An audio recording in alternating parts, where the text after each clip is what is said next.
Apocalipse. Só de ouvir essa palavra, a cabeça já viaja, né? Bestas, anjos, o fim do mundo, todo aquele imaginário. É um livro que, por séculos, fascina e, vamos ser sinceros, deixa muita gente de cabelo em pé. Mas e se a chave para entender tudo isso não for um código secreto sobre o futuro? E se a resposta estivesse bem na nossa frente o tempo todo? Pois é, essa é a pergunta de US$ 1 milhão, né? A gente pega o Apocalipse e já quer decifrar cada símbolo como se fosse, sei lá, uma previsão do jornal de amanhã. Mas e se a gente tivesse começando com a pergunta errada desde o início? Olha só, segundo o teólogo Richard Bauckham, o segredo para desvendar o Apocalipse não é um mapa do futuro, não. A chave é entender o que ele é. A resposta para a pergunta como é que eu leio isso está lá escancarada, logo nos primeiros versículos do capítulo 1. E é exatamente isso.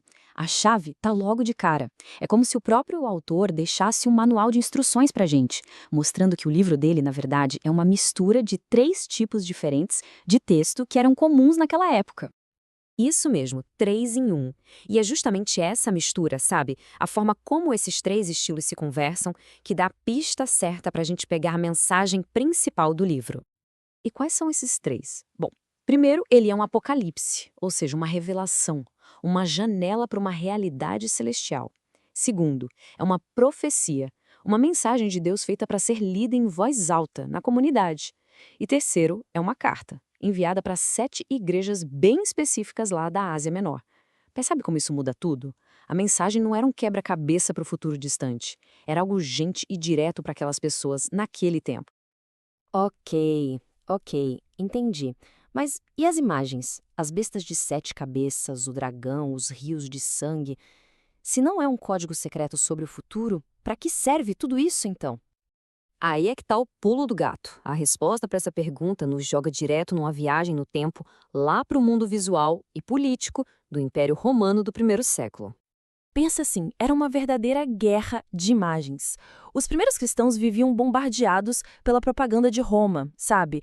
Templos gigantescos, estátuas do imperador, festivais, tudo aquilo gritando poder, glória, nós dominamos.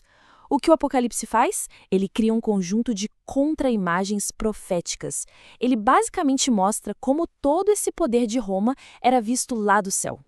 O próprio Bauckham diz uma coisa genial sobre isso. Ele fala que o poder visual do Apocalipse serve como uma purificação da imaginação cristã. Ou seja, as visões não eram para botar medo, mas para limpar a mente, sabe? Para dar aos cristãos uma nova forma de enxergar o mundo baseado no que Deus pensa, e não no que o outdoor do imperador dizia. Vamos para um exemplo prático para ficar mais claro. Pensa na deusa Roma. Em todo o império, ela era o símbolo máximo da civilização, da ordem, da prosperidade. Uma imagem super poderosa, super sedutora. E o que o autor João faz é incrível. Ele pega essa imagem de glória e a vira do avesso, transformando ela na grande prostituta da Babilônia. Com essa contra-imagem chocante, ele expõe toda a corrupção e a exploração que bancavam aquele luxo todo de Roma.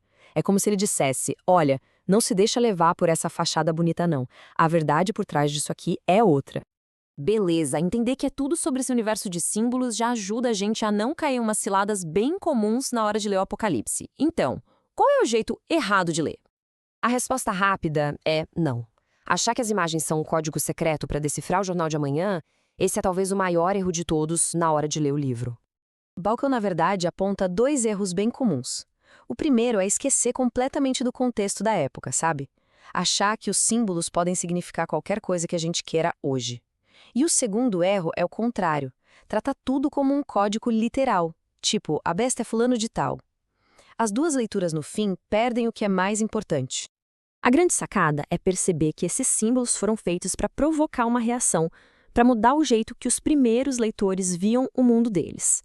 Eles eram tão poderosos porque conversavam diretamente com as esperanças, com os medos, com o dia a dia daquela gente. Então, quando a gente junta todas essas peças do quebra-cabeça, a gente chega no grande objetivo dessa obra toda. E olha, não é sobre prever o futuro, é sobre transformar o presente. A gente costuma pensar que o Apocalipse é uma fuga, né? Tipo olhar para o céu ou para um futuro bem longe para escapar dos problemas de agora. Mas a proposta não é essa. A ideia é nos dar um par de óculos celestiais para enxergar o nosso mundo de um jeito novo. É revelar a mão de Deus agindo aqui e agora, no meio dos nossos desafios, assim como ele agia lá no meio do Império Romano. E é essa provocação que fica, no fim das contas. E se o verdadeiro poder do Apocalipse não for prever o futuro, mas sim transformar o jeito que a gente enxerga o presente? E se, no lugar de um mapa do futuro, ele for, na verdade, um convite? Um convite para a gente olhar a nossa realidade com mais profundidade, com mais coragem e, principalmente, com mais esperança. Uma ferramenta, não para decifrar o amanhã, mas para nos ajudar a viver bem o hoje.